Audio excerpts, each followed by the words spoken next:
Hey guys, in this video, I'll show you how to upgrade to Beacons.AI Creator Pro. All right, so let's begin with the video. It's pretty simple to do.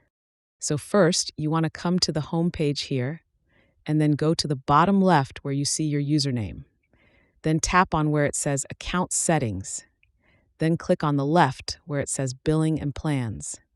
Then under the Go Pro section, click on where it says Upgrade. From here, you can choose a plan. You can choose either Creator Pro, Store Pro, or Business Pro. For this tutorial, I'm going to click on where it says Creator Pro. Then it'll ask you if you want to claim a domain, which is free when you get a Pro account. So I'm going to choose the .com and click on where it says Claim. Then once you enter in your billing information, you can go ahead and click on where it says Pay. You have successfully upgraded your Beacons.AI account to the Pro subscription. So that's basically how you can upgrade to Beacons.AI Creator Pro. And that's it for this video. If you find this helpful, consider subscribing and giving this a big thumbs up. Thanks.